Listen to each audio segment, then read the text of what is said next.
What if Honda just built the bike that could shake up the entire middleweight segment in America before it even arrives on our shores? Think about it. For years, riders here have had to choose between three distinct flavors. The Kawasaki ZX-4RR, a high-revving screamer that delivers around 56 horsepower in the US, but demands you ring it out to the red line. The Yamaha R7, with its 72 horses and nearly 50 pound-feet of torque, making it a torque-rich twin that feels alive on real roads. And the Suzuki GSX-8R, pushing about 73 horsepower and 52 pound-feet, heavier at 452 pounds wet, but balanced for everyday riders. Three solid options, each with their own loyal fans, and then Honda drops a bomb in China, unveiling not one, but two inline-four 500s. The retro-styled CB500 Super Four and the fully-faired CBR500R Four. Both powered by a brand-new 502cc four-cylinder rumored to make around 80 horsepower. That's a number that puts it above the R7 and right in striking distance of the ZX-4RR, but with more displacement and, potentially, more usable torque. Add to that Honda's second-generation e-clutch system, which not only makes low-speed riding easier, but also ties into throttle-by-wire for automatic downshifts. It's tech straight from the future, baked into bikes that look like they came from two different worlds. And here's the kicker. No one knows if Honda will bring them to the US market in 2026. If they do, the middleweight class won't just get more crowded, it might get redefined. Imagine a sub-$10,000 inline-four Honda going head-to-head with bikes that Americans already love. That's why this reveal isn't just another new model announcement. It feels like a direct challenge to the status quo. By the way, if you enjoy honest takes on bikes that could change the American market, hit subscribe right now, because this is just the beginning of a conversation we need to have. So let's break down what makes these Hondas so intriguing beyond the headline numbers. First, the engine. A 500cc inline-four is something we haven't seen in this class for years. Most brands either downsized to parallel twins for cost and emissions, or went with small high-revving fours like Kawasaki's 3999cc ZX-4RR. Honda is aiming right in the middle, bigger than Kawasaki's 4, but still compact enough to stay under that critical 10 grand price ceiling if they play it smart. Rumors suggest around 80 horsepower, which not only tops the Yamaha R7's output, but could give it a broader torque curve thanks to the extra displacement. Then there's the E-clutch.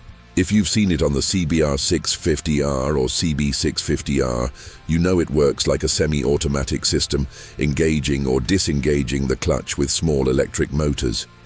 But this new version takes it further, linking to throttle-by-wire and even handling automatic downshifts.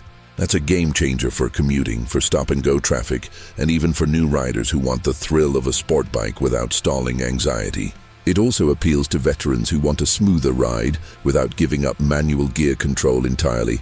And let's talk chassis. Both bikes use a diamond-shaped steel frame with the engine as a stressed member. That means fewer compromises in stiffness and potentially better handling. Up front you've got an inverted fork, out back Honda's ProLink monoshock, and braking is handled by dual radial mount Nissin 4-piston calipers. On paper, that's equipment competitive with everything else in this class, and in some cases, like the brakes, even a little stronger than what Yamaha gives you on the R7. When you put all of that together, it paints a picture of Honda targeting a sweet spot. The sound and smoothness of an inline-four, everyday usability with the E-clutch, and components that suggest they're not cutting corners. Which raises the real question. If Honda brings these to the US, would riders here actually trade their beloved twins for a modern four? Now let's step back and ask what this really means for riders in the US. The middleweight segment has been booming here. People want bikes that are affordable, versatile, and still exciting enough for weekend canyon runs or the occasional track day. Right now, your main choices hover around that $9,000 to $10,000 mark. The R7 at about $9,199, the GSX-8R at $9,669, and Kawasaki's ZX-4RR at $9,699. They all deliver in different ways: torque, balance, or screaming revs, but none of them give you the old-school magic of a 500cc four-cylinder. That's where Honda could completely change the conversation. If the CB500 Super Four and the CBR500R Four land here with around 80 horsepower and a price under 10 grand, they would offer something Americans haven't had in decades. A middleweight inline-four that's accessible, practical and packed with tech like the second-gen e-clutch. Imagine daily commuting without constant clutch work, then hitting the twisties on the weekend with a soundtrack only 4 cylinders can deliver. For many riders, that's the dream combination. Of course, there are risks. If emissions rules cut the power the way they did for the ZX-4RR in the US, expectations might crash hard. If the price creeps above $10,000, Yamaha and Suzuki will look like safer bets. And let's not forget, Honda hasn't even confirmed these models for America yet. It could be another case of the US market getting left out while Asia and Europe enjoy the goods. So here's the final provocation. Should Honda take the leap and bring these bikes stateside? Or is America too committed to twins and big bore machines to care about a 500cc four? Drop your thoughts in the comments. I want to know if you'd put your money down on one of these if they came to your local dealer. And if you want to be the first to know when Honda makes their move, make sure you're subscribed, because we'll be following every update.